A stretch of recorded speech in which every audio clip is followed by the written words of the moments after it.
Hello and welcome to another Looking at Stuff video. This is going to be a long one. And what is this video about?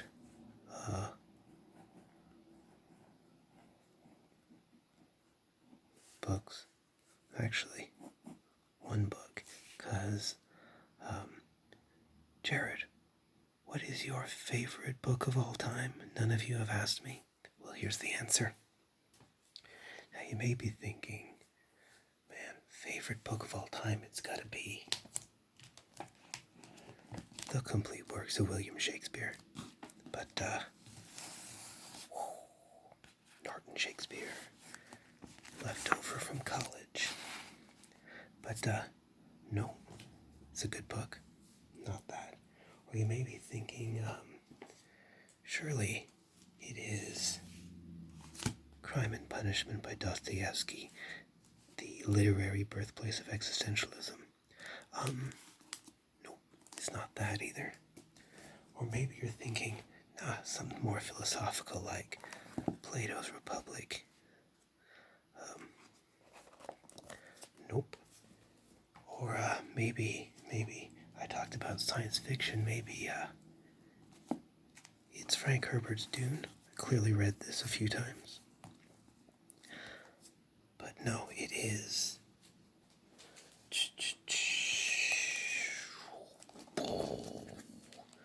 The Atlas of Mysterious Places, edited by Jennifer Westwood. Now, you're probably thinking, what? And let me explain. First, I am going to slightly elevate the camera. There, that is so much better. Aren't you glad I elevated you? Alright, The Atlas of Mysterious Places. This is a book that, it's special, it's a magical book. Shakespeare is great, Plato's great, but this book transports you through time and space. It takes me back in the past in my own life through good memories and bad memories. Takes me back to the distant past civilizations of our species, and their achievements, and their hopes, and their dreams, and their mystical wonderings, and how they saw the world. And it makes me think about, all sorts of things. And it has done that for me for about 30 years now, something like that. I've taken it with me through multiple countries, cities, and what is it that makes this book so amazing? Well, let's take a look. I want to say The Atlas of Mysterious Places is the world's unexplained sacred sites, symbolic landscapes, ancient cities, and lost lands. It is pretty dry in a way. It is not like,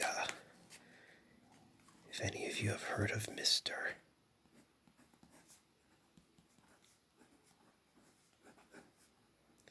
Eric von Daniken, who is known for his ancient aliens theory. He wrote a book called Chariots of the Gods, and he covered all the same stuff, like the Nazca Plains and Stonehenge, but he arrived at a very peculiar conclusion. And it is a very entertaining read. I liked this book when I was a teenager, but that is not what this book is like. This book is more kind of a superficial look at the archaeology of these places and it does talk about some of the more fanciful theories, but it never really has any real belief in them, you know? So, it is not like Von Daniken. And fun thing about Von Daniken is his books had somehow generated enough money that in the 90s, I want to say, he was actually able to build his own theme park called, what would you guess he would call that theme park based around his work? Like Ancient Alien Land or Chariots of the Fun. Both of those would be wrong. It was called Von Daniken Land. Yup. Anyway, so. And I do not know who Jennifer Westwood is. As far as I know, this is the first and last in a series. This is the last in a series of one text for Jennifer Westwood, but I am grateful to her.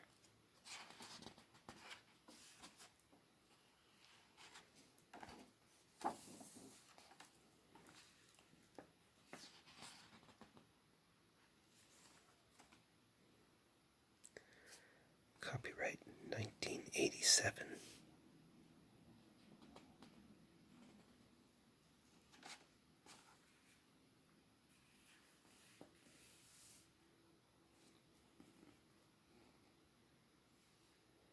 I don't know any of these names. These are all contributors.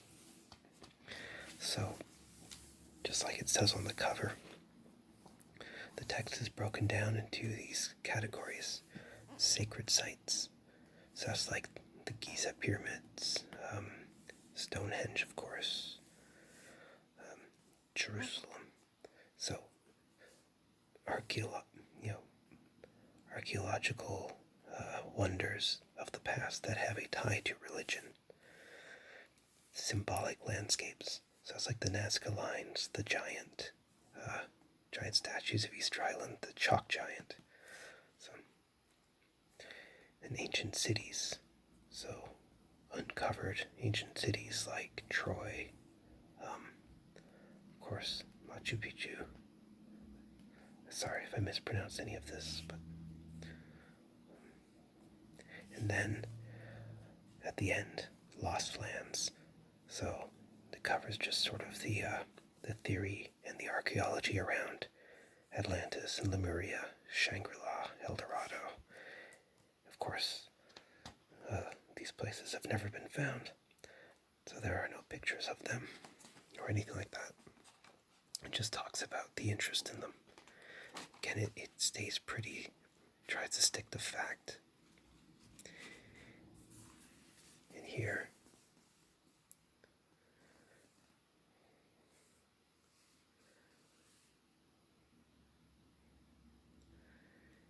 yeah, so it's just charting all the places covered in the book on a world map, so you see where they are, and none of them in Canada. Closest is Mystery Hill.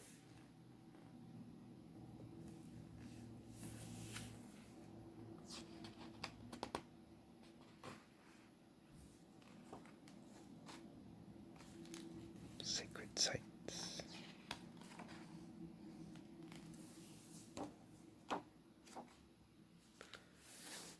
Glastonbury.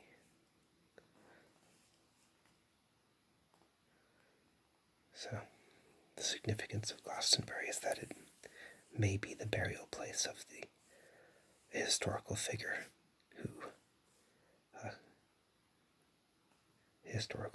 who is the true counterpart to the mythological King Arthur.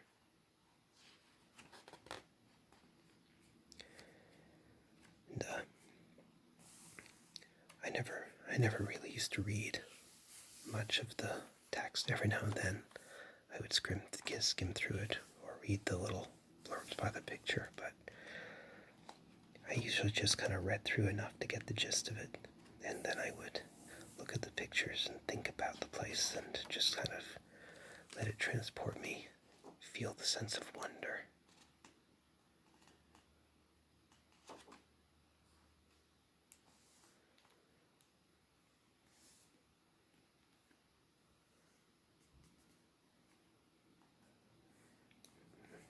when I lived in Scotland for a bit, I was at a place that looked a lot like this, but I don't think it was this place.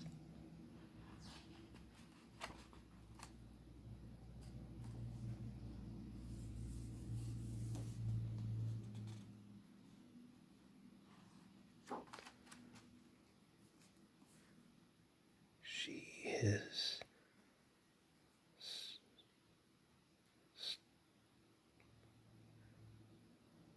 main leading light in the study of the Glastonbury Zodiac.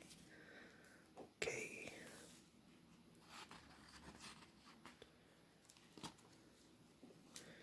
This is the Glastonbury Zodiac. Apparently they can see the symbols of the zodiac in landscape formations around Glastonbury, which I frankly find dubious. But once again, this book just talks about the stuff around it. It does not take a stance.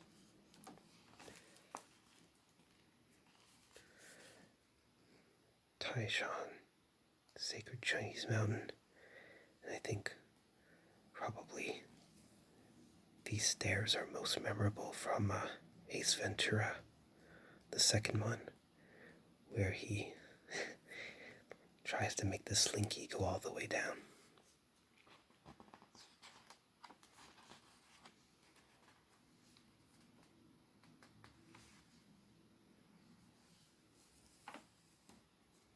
This was a place I always wanted to go.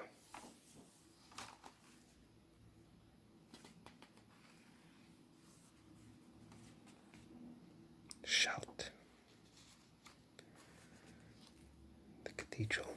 Of course, Catholic cathedrals were designed to be full of symbolism. Of course, most people had no idea. They just went in and sat in the pew and listened to. But if someone wanted to, it was designed to be sort of an edifice that could guide you into meditation. Catholic mysticism is very intellectual. Okay.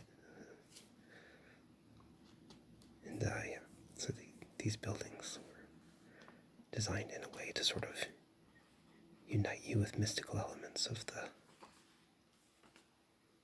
Christian theology.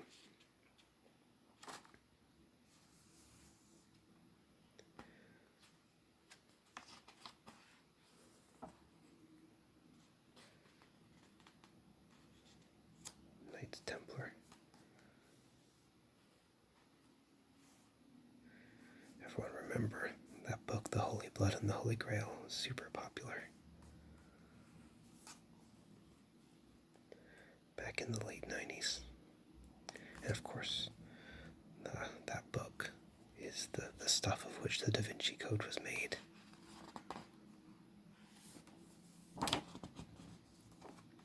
Stonehenge. Of course, I knew about Stonehenge before seeing this book, of course, but, well, I think I did. But because Stonehenge is just kind of so known in culture, but this book was really how I united to it, sort of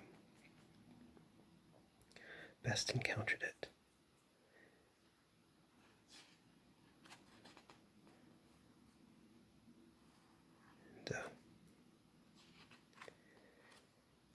And I used to look at this book, and I did actually read this section of the book when I was a kid, and I used to think about what Stonehenge really was and what it meant. And I would think about the theories they put in here and try to think of my own.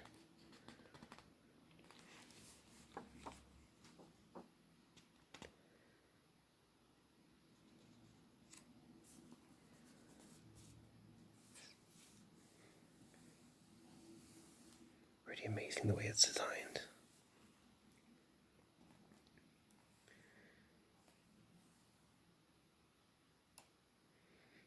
They mentioned different things here, like the certain types of stones that are there.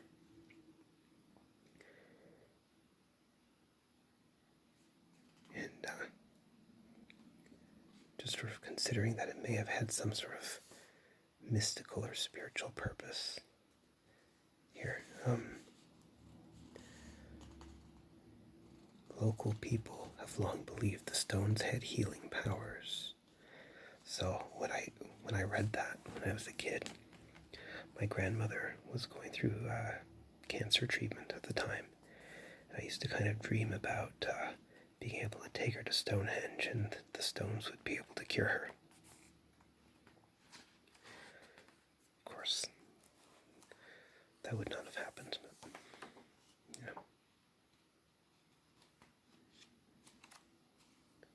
there's a druidic ceremony at Stonehenge. I don't know if they're still allowed to do that.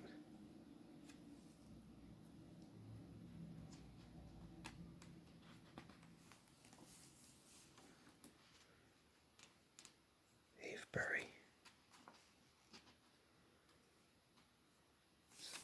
Another henge. Not a word you hear a lot, henge, except for Stonehenge.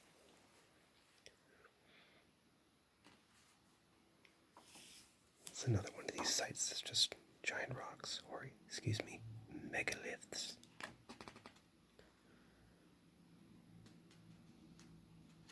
The Devil's Chair, one of the few megaliths to survive the near destruction of Avebury by Puritans.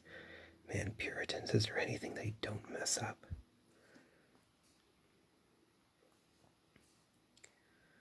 The huge stone is 14 feet wide and 13 feet high. A natural ledge in the stone makes a comfortable seat. Girls from the village would sit here on the eve of May Day to make a wish.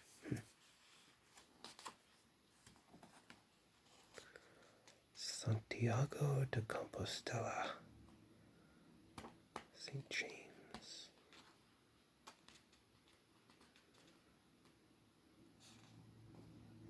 Discovery of St. James' tomb.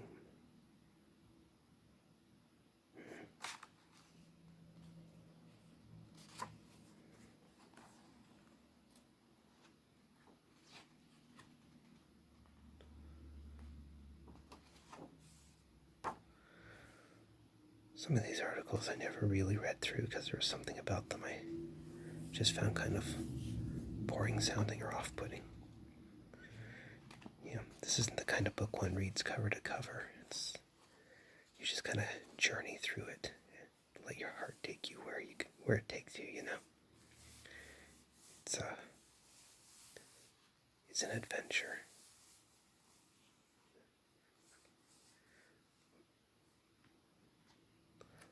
Like all great books that we have an emotional attachment to, it's where it takes us spiritually and emotionally.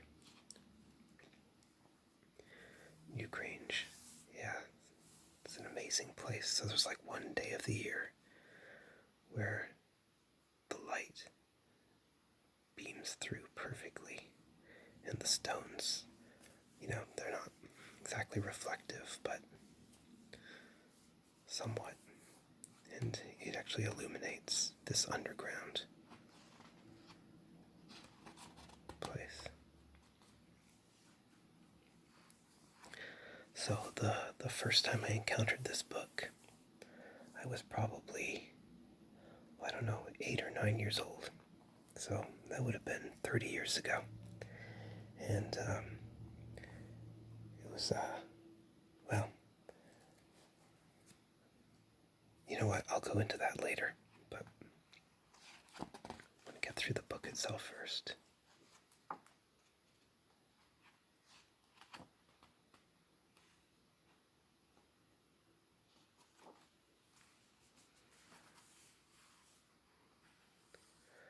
I wonder how many of the sites covered in this book are, as pristine as they were when this book was made. Karnak. More megaliths, just rows and rows of them.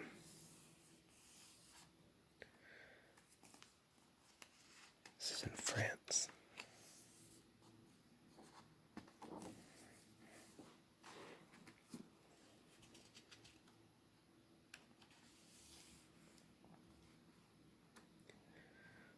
largest megalith is called the Fairy Stone, 65 feet high.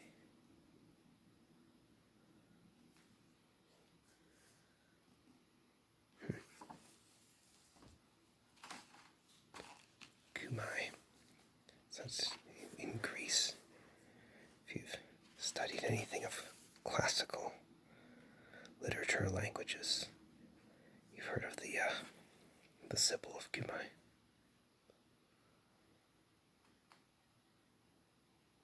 Yeah, here. Right here they have the three Sibyls. The Sibyl at Delphi is the most famous one. But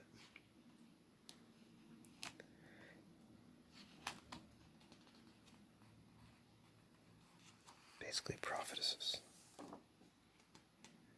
Oh, here we go, the Oracle at Delphi. Which is basically this priestess who they would just allow to get loopy by inhaling volcanic fumes, and then she would say random stuff and they would interpret it as prophecy. Humans are weird.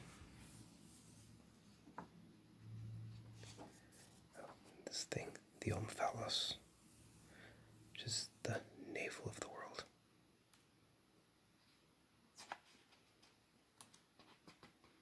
It was like the cover they put over the volcanic fumes. The Extartenstein, a German sanctuary. This looks a little bit more like the Kama Sutra, don't it? Lulls. Isn't that lovely? Look at that. How safe is that, anyone? So there's a bridge between these two. How do you get there? It's probably way up over here.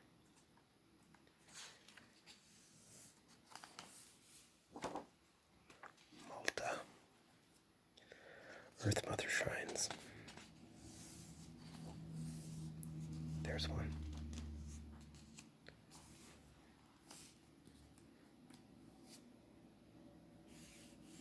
Beautiful work. This was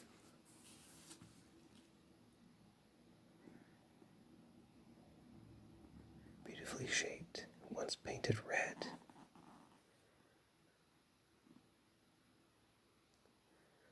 From 3500 BC. Man.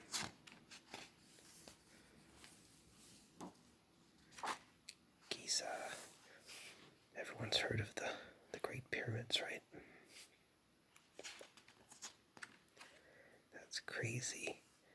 You see it on TV and you think that's big, but then when you see people and you think, oh, I could just run up the steps, just run up the pyramid-like steps, but you actually more like have to crawl. Look at these people.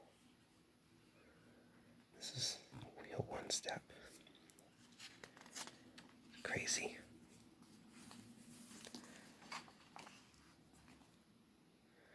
And there are so many theories about the pyramids and what they mean and how and the math behind their construction.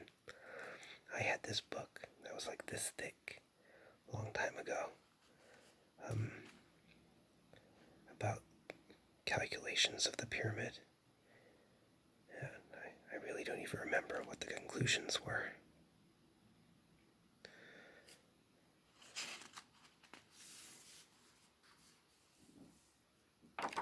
And another thing about the pyramids is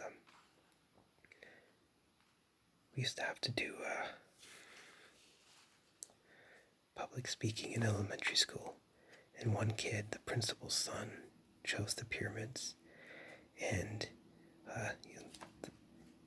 some of us would do our speech and we weren't very good.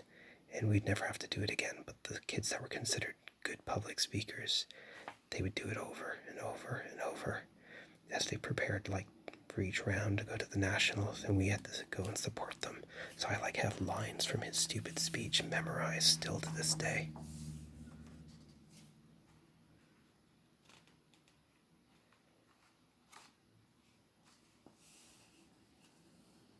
Charles Piazzi Smith. I want to say this is the guy who wrote that book that I have.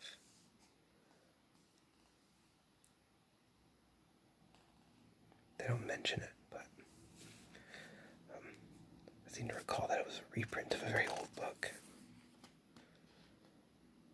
Some of the math was probably outdated. A Mayan Ceremonial Center. Mayan pyramid construction is very elegant. I like their style. Of course, their carvings are just beautiful.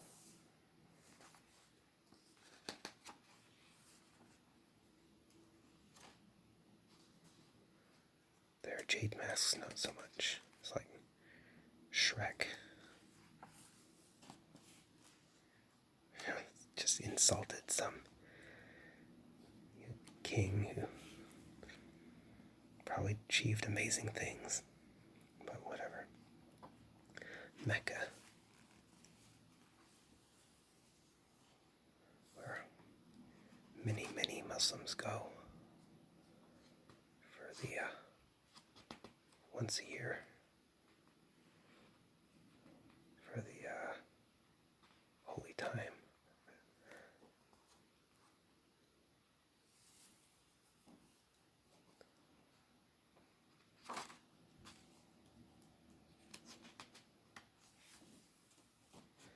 Jerusalem. Yeah, I was kind of drawn more to the mysterious stuff in here, so never really cared too much about Jerusalem. Anyone can just go there right now, and stay in an Airbnb there.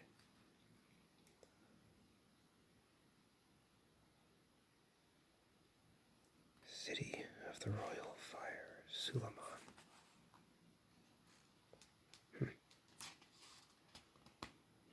Oh, it's a Zoroastrian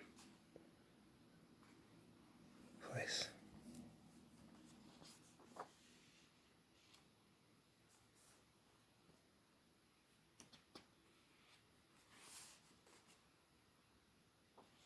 The Tower of Babel. I used to have a video game when I was a kid that had various places from this book in it. It was called Illusion of Gaia, and you went to the Tower of Babel, and I think this was where the final battle was, and the lost land of Mu, and the Nazca Plains, and all these mysterious sites. And it wasn't the best designed game in terms of gameplay, but it just was so fascinating.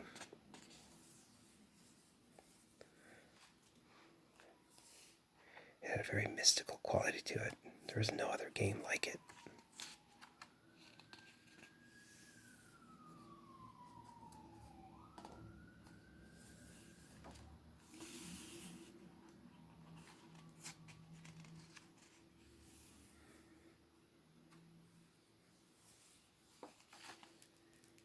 Alright, we are now moving on to the next chapter, Symbolic Landscapes.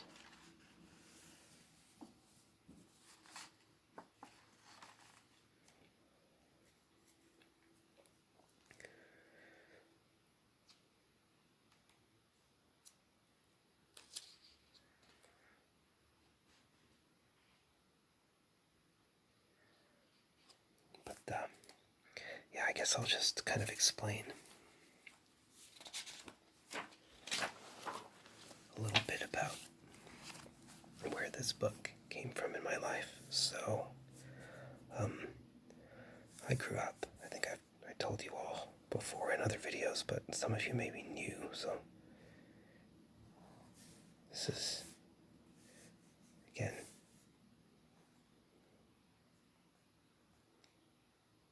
the Gaspésie Peninsula. Over here you have the Madeline Islands. Down here somewhere you have Maine. And up here you have more of Quebec. And right here on the tip, as I know this looks like a frightened snake or something, this is the town of Gaspé. And right here on the very tip is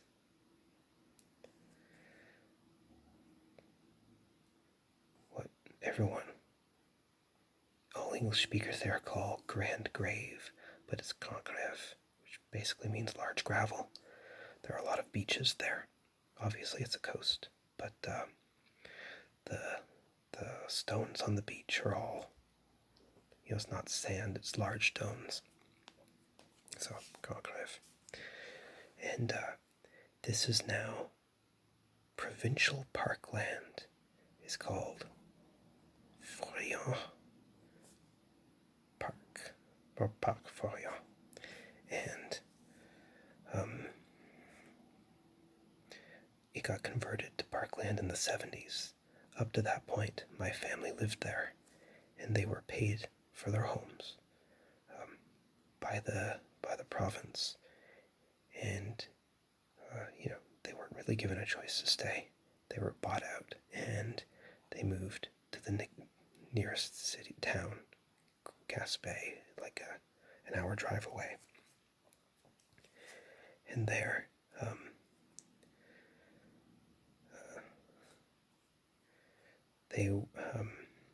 there was a neighborhood that served two purposes. It was going to be where people relocated from here were positioned, and they were given the opportunity to buy or to just rent these duplexes. And the ones that were left unrented were turned into housing for low-income families. And my mother and I lived on this one, and my grandparents lived here. So while my mother worked, I spent a lot of time up here. And my Uncle Kevin lived here, my Aunt Lisa. So it was a 5-bedroom, so there was still room for me. But it was kind of crowded, and so I'm going somewhere with this. My Uncle Kevin, I'll try to draw him sort of accurately. And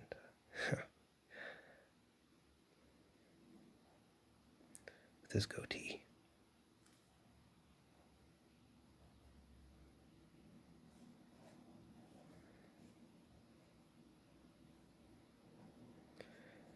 So, my Uncle Kevin, he was a kind of a horn dog, and he liked the ladies, and he was pretty good at getting them to go out with him. And one woman that he was dating at the time decided to give him a present, and what she gave him was the Atlas of Mysterious Places, this very copy, as it happens. Now, my Uncle Kevin, as I grew up in this small little place, population about 150, mostly farmers and fishermen, sailors, not a whole lot else to do there. So anything else he wanted to do was done in the town. So not great education, and he was dyslexic, so they had no idea what to do with him. So that had meant he ended up kind of not learning how to read. So he was illiterate. Now, granted, the text in this book is not so riveting. We've just been flipping through, but for him, a book was not an especially interesting gift, since he can't read it. So he just kind of left it on the coffee table, which meant it was up for anyone to look at, anyone visiting. Now, my grandmother had 7 kids, and they all had kids of their own. So around Christmas, this was a pretty popular spot. Lots of people there. We're talking about, 30 to 40 people jammed in here. And me and my cousin Neil was 8 years older than me, and he was flipping through this book that he found on the coffee table. And I looked up to him, so I was interested in anything he was doing. And he just started I would flip through, find some pictures that interested me, and ask him, "What is that?" And he would tell me about it. And sometimes he would say, "I don't know." And I guess I just assumed he'd read the whole book, but of course he hadn't. So, but that was my first encounter with this book. And then, as I got older, and I played games like Illusion of Gaia, and just started reading a lot more on my own. And this book was still just sitting on the coffee table. I kind of confiscated it, and it ended up in my room at my grandmother's. And I used to hate dust jackets, so I had it removed. But I had the book up there, and it was on the floor, just because I'd pick it up and look at it all the time. And my grandmother got mad at me for taking the dust jacket off and told me it wasn't mine, but I ended up just reconfiscating it, and it has stayed with me ever since. And here it is with me in Oklahoma. So, what I want to say is that, books, your favorite book is not just about the content. It's not just what you read in it. It's also the history that you have with it. And, I can't just get another copy of this book and it'd be my favorite. This book has been with me for 30 years. It has a history. It has meaning. And it's been, I've looked through it at tough times. I've looked through it at happy times. And it's filled my imagination with wonder and feelings of mystery and awe at what humans have achieved. And it's just, it's all good things with this book. It's, just sort of oozes positivity from my life. I know ooze kind of sounds like a negative word. It glows with positive vibes. I don't know, but you gotta cherish these objects that you find. They're like talismans in a way, but they really work in a real emotional way. And books offer so much. The images, sometimes the text, sometimes and with all these pages, sometimes it's just you flip to a certain spot and let it transport you, and other times another spot. It's kind of like a friend. So the Nazca Plains were always pretty amazing to me because, this thing is enormous, right? It's like, 150 feet long, and so they were, how were they looking at it? Of course, some people say there's no way they could have known what they were building.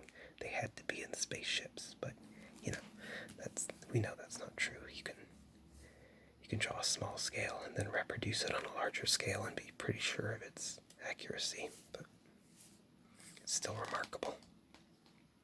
And this one, I don't know how big this one is. It can only truly be appreciated from the air. Right, so they didn't even get to see how amazing their handiwork looked,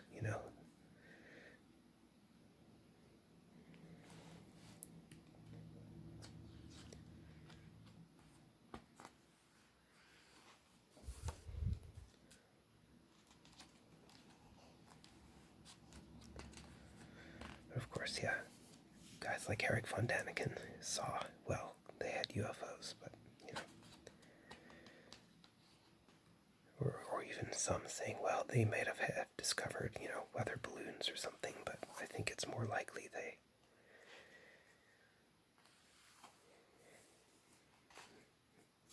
I think that's unlikely. Yeah, here we go. Could the Nazcans fly? I don't think so. I think they just made calculations and probably assumed that some spirits would see, or it had to do with astronomy or something. Mazes. This guy's even wearing a maze. Stylish. Symbols of secrecy adorn the clothes of an anonymous gentleman.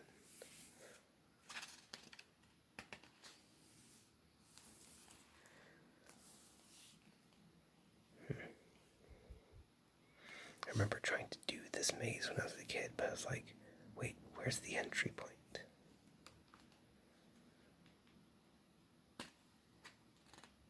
But this is, the Theseus and the Minotaur.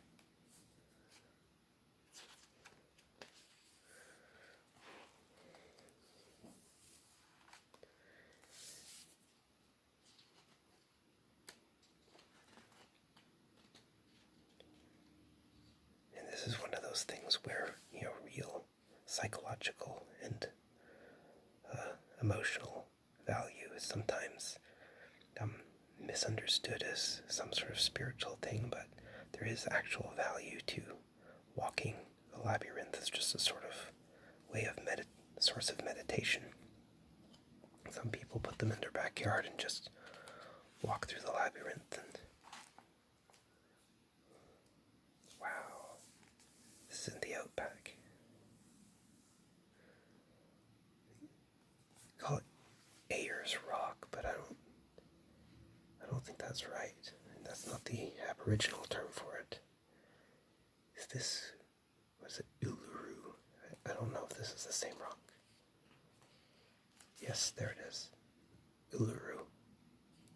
So, nobody calls it Ayers Rock anymore as far as I know. Everyone uses the term Uluru now. Dreamtime Sanctuary.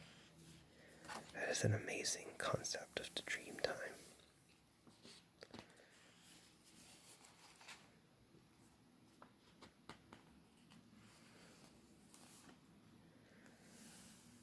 The Earth Mounds of North America.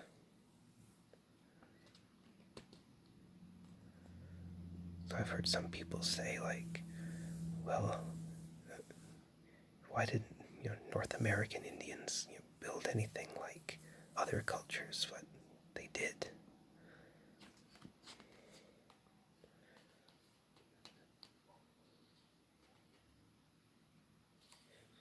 I should say we did. I am of the Mi'kmaq culture. 25%. And here, an ancient culture created this depiction of someone frying chicken.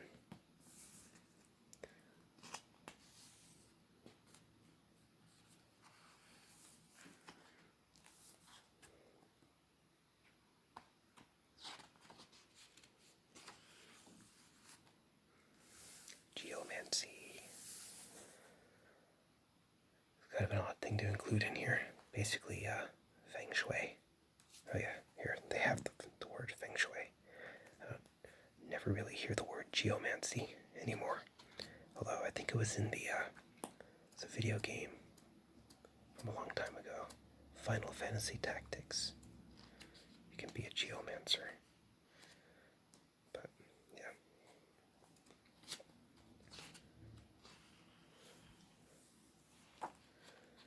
I can't read about things like feng shui because even though I don't believe in them, there's this part of my mind that's really superstitious. And starts like worrying about it. It's like, yeah, I don't believe in it, but what if it does work and my couch is in the wrong spot?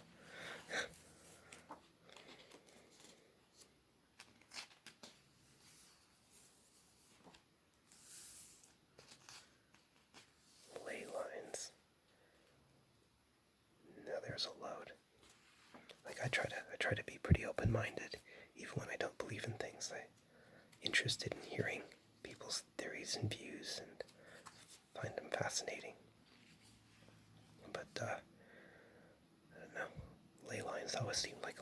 rest of me.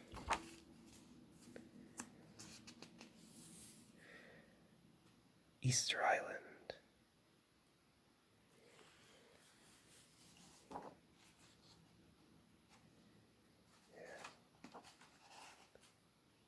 The Easter Island statues are pretty amazing.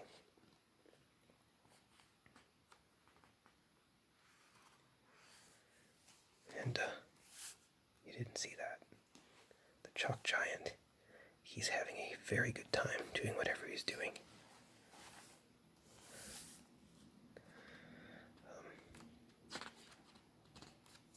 The horse, I guess. Oh, that is definitely a horse. That's really lovely. And I find this thing kind of creepy, to be honest. The Long Man of Wilmington. There you go, the birth of the tall man. The tall man. Slender Man. I just mixed up phantasm and some nonsense internet story. Ancient cities. And I've been ignoring all these quotes, but they're actually very well chosen, usually from poets. Poets are very attracted to these kinds of things, especially the romantic poets. Doesn't say, but I assume this is probably from Ozymandias.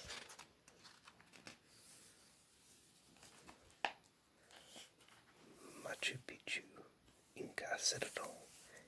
Yeah, I think that was the first spot in the game Illusion of Gaia.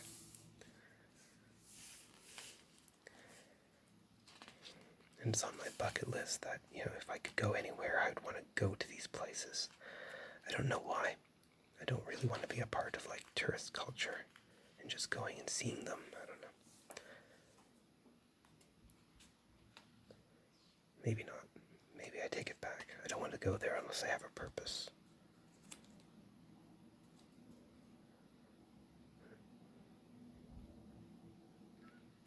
I'm conflicted.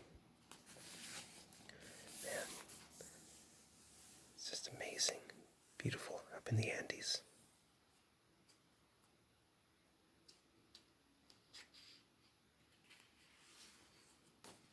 How perfectly fitted these stones are.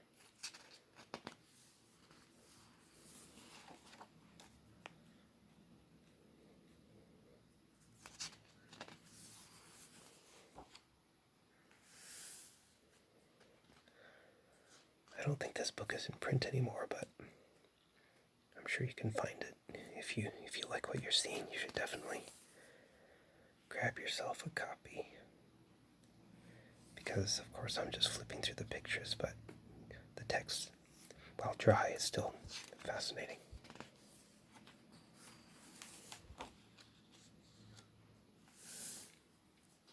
Pueblo communities.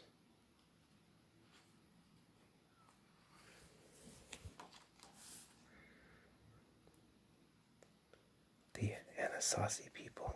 That's, if you're a fan of the X-Files, you'll recognize this is where Mulder has his confrontation with Noel Rohr, the super soldier.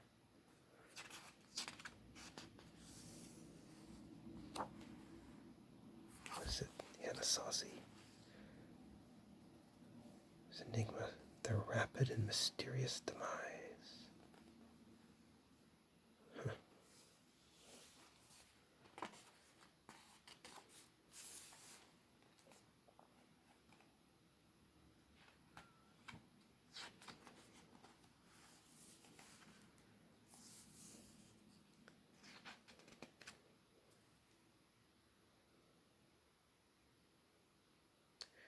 Okay, I'm going to try to pronounce it. Teotihuacan? Nope.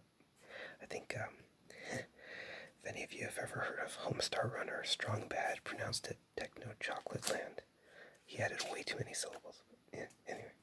Mysterious City of the Gods.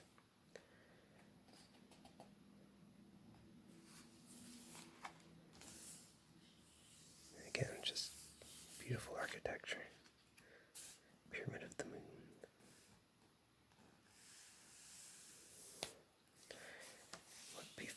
this magnificent metropolis. The end is shrouded in mystery. Again, they're blaming climate change. Not the same as the climate change we face today, but just a dry period.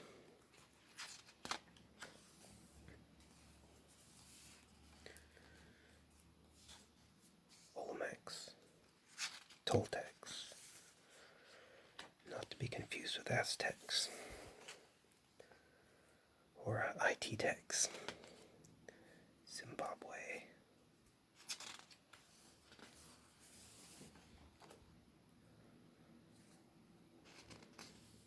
The most mysterious feature, the great enclosure, is the conical tower.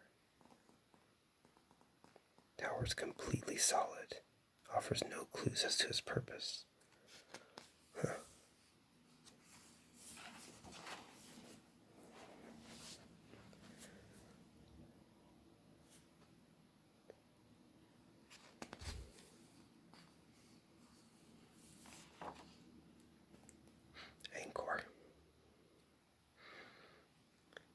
Angkor also is in Illusion of Gaia.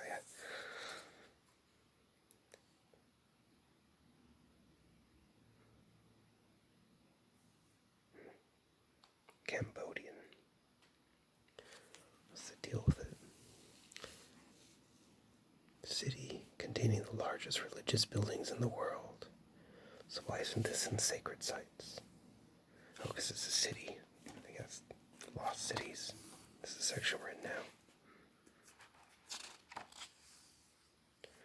Thousands of young girls.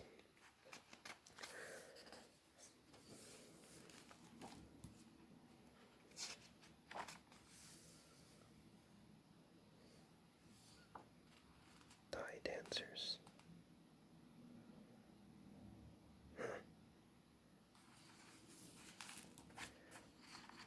Knossos, the labyrinthine city. It's another Greek place. And,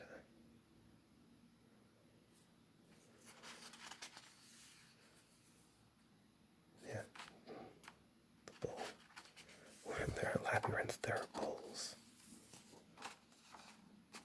Susa, glorious city of the Persians.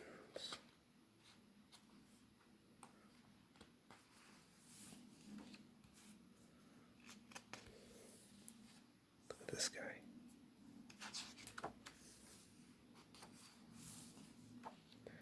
Troy.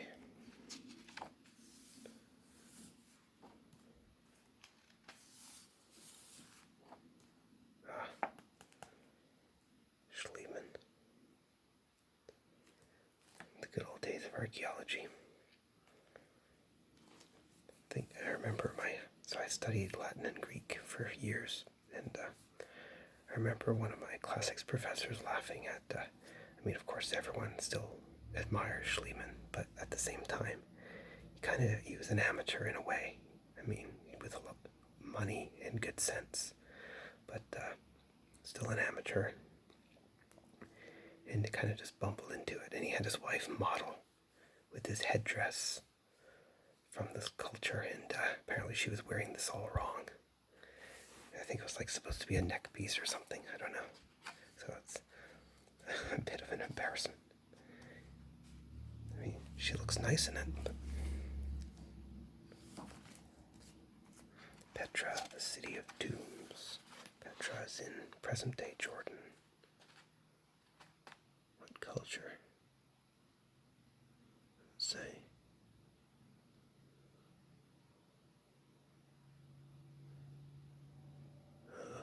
Who built it? What happened to its inhabitants? Why did the city remain hidden for so many centuries? So, I don't know.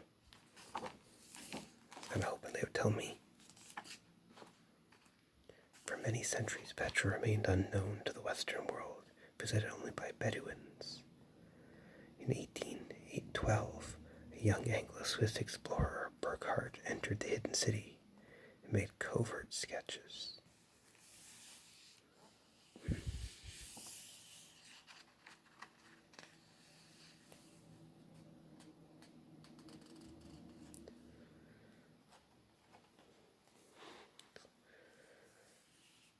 Very Indiana Jonesy.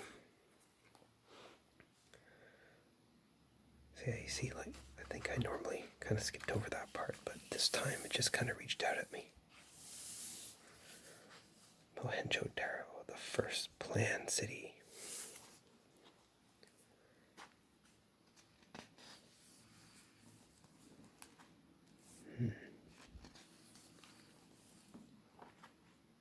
Lost lands. Another poet, of course, Milton. Atlantis. Of course, Atlantis isn't real. It was invented by Plato. Not in that book.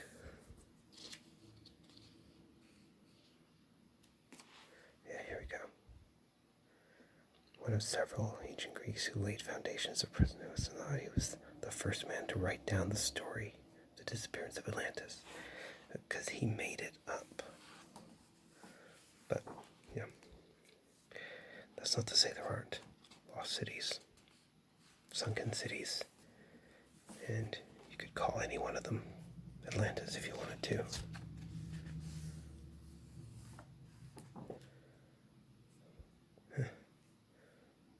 But of course, you have all sorts of whack jobs who just love Atlantis. Theories about aliens and ancient technology. And I don't mean to call them whack jobs. Like, that is way too dismissive. Like, Blavatsky and Edgar Cayce are truly fascinating people. This guy, I don't know. I mean, you know, they are kind of whack jobs, but they're also really fascinating and interesting, intelligent people. The vanished domain of Lioness, I don't know. King Arthur stuff. Boom.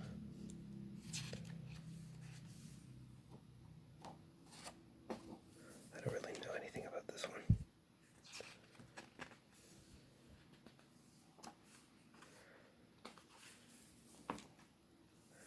Lemuria. The other Atlantis, except it's supposed to be a continent, a whole continent, just hidden out there somewheres. And we know that because of psychic memories. Here's a map showing where Lemuria should be, I guess. Or wait, what is this? I do not know. Oh, this is from the Theosophical Publishing Society. So, Blavatsky again. There's a lemur. Just flew in from Lemuria. Darwin. Shangri-La.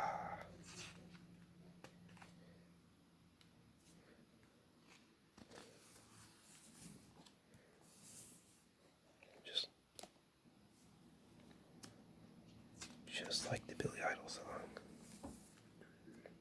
El Dorado, of course, where the gold is.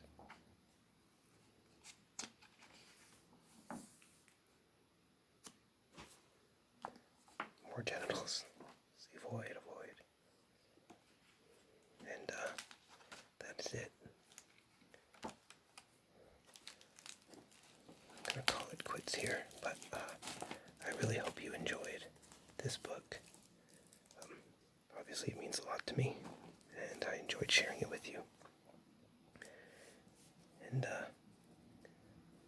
please do, if you enjoyed this, like,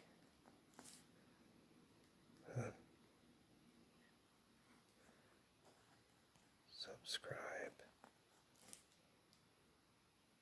I think it was the bell. That's what the shape I used to use.